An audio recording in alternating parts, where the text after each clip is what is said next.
This is a video message and response to my post on Facebook regarding the yellow and red Pandit's hat. In ancient India, in the great monasteries of Bodh Gaya, Nalanda, the great Pandits were offered by the Sangha these Pandits' hats. These Pandits' hats mean that they have reached the level of a Pandita, someone who is very knowledgeable and versed in many fields of study, such as Buddhism, such as astronomy, or debate, composition. They are awarded these Pandits' hats. They were offered these Pandits' hats. And during special ceremonies, they would wear it to distinguish themselves from the ordinary Sangha. So therefore, this tradition was carried into Tibet.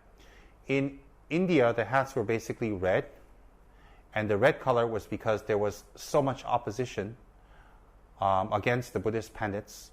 And in Buddhism, we can't kill, we can't damage, we can't harm, and we can't force people into our beliefs. It is taught by Buddha to be compassionate and be forgiving. So in Buddhism, when we wish to explain or we wish to talk about our views, we have formal debates. So in the monasteries in ancient India, they would have formal debates. They would have non-Buddhists come, scholars and masters in their own rights, and they would put cushions. For example, they put 7 cushions. One for the Buddhist master, one for the non-Buddhist master, and they would debate. And they would have Sangha from both sides watch and take vote. So when one of the scholars lost their point, a cushion was removed. So the one that was left with no cushion would most likely embrace the faith of the one that had won. And in this case, if it was the Buddhist master, the red Pandit's hat would be put on, and it would be greatly celebrated that this was a very learned person out of great compassion, was able to teach the Buddha Dharma to others. So therefore, the red color represents the color of subjugation, control, subjugation of one's negative qualities, control of one's negative karmas that obstruct one from becoming a fully enlightened Buddha.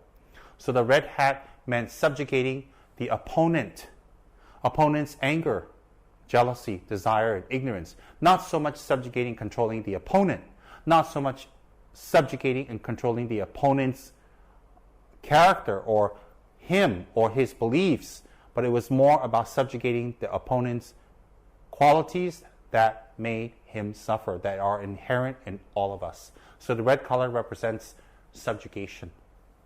So therefore, when the Buddha Dharma was brought over to Tibet by the great master, the great abbot Shantarasita, and then by the great master Guru Rinpoche, Padmasambhava, and the great master Kadamba, enlightened being Atija, then all those great masters came and they taught the Dharma, they explained the Dharma, and it was given to their Tibetan disciples, their Nepalese disciples, some of their Indian disciples followed them, and it spread all over Tibet.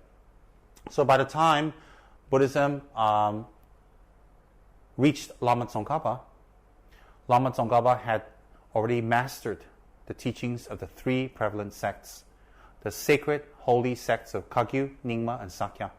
And from these 3 great sects, he extracted from 45 lamas their pit teachings, practices, lineages, commentaries, transmissions, and he practiced them, and he put it into direct experience.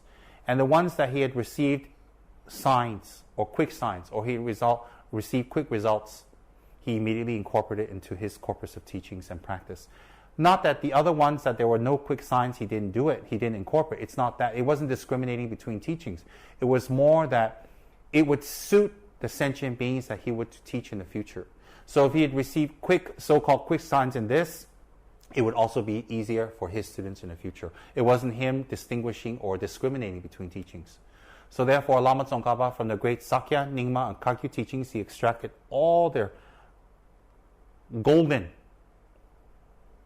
pure practices. And for the Kadamba also, he combined all these into a corpus of teachings that was enshrined in Ganden Monastery. So he had his great disciples, his close disciples, build, ask for funds, and construct Ganden Monastery. And the corpus of teachings that he had collected from the other lineages, he had enshrined within Ganden Monastery, passed it to his disciples, and it is alive and functioning and being learned and debated on even up till today as we speak right now.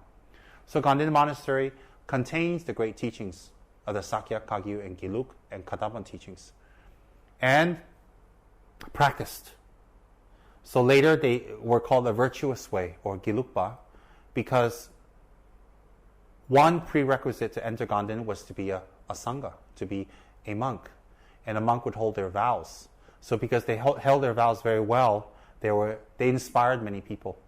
They touched many people. The people called them the virtuous ones, the ones who held their vows. And they were without families, without children, without wives, without possessions, but they were monks that resided in the monastery that devoted their full time to the study and the practice of Buddhist teachings. So therefore, during that time, Lama Tsongkhapa had a vision. And the vision came from no other than the sacred diamond lady, Vajrayogini herself. And she appeared to him in a vision and told him.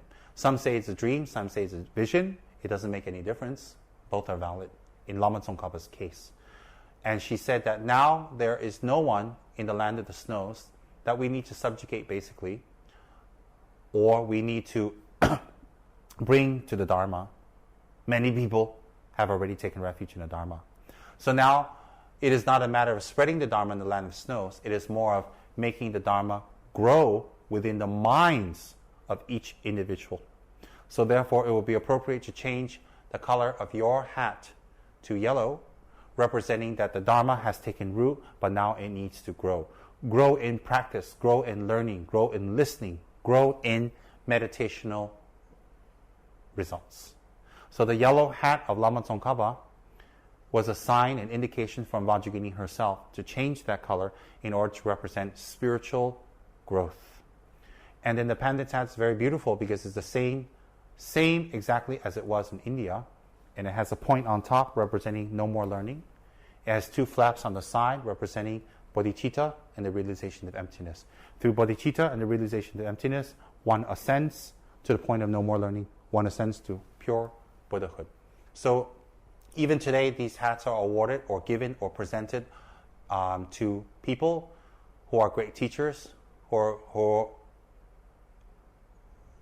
spread or share the Dharma eloquently with others, compassionately to others, and bring Dharma to others from the kindness of their hearts and their knowledge. So the monastery these days still offer these hats to certain individual monks who bring the teachings to others from their heart. So therefore, to answer the question in short, it was red and it became yellow. And many of you wrote that. Many of you wrote more than that. Many of you gave that information. And I was very pleased to see that. I was very, very happy to see that. That is my little explanation for today. Thank you very much.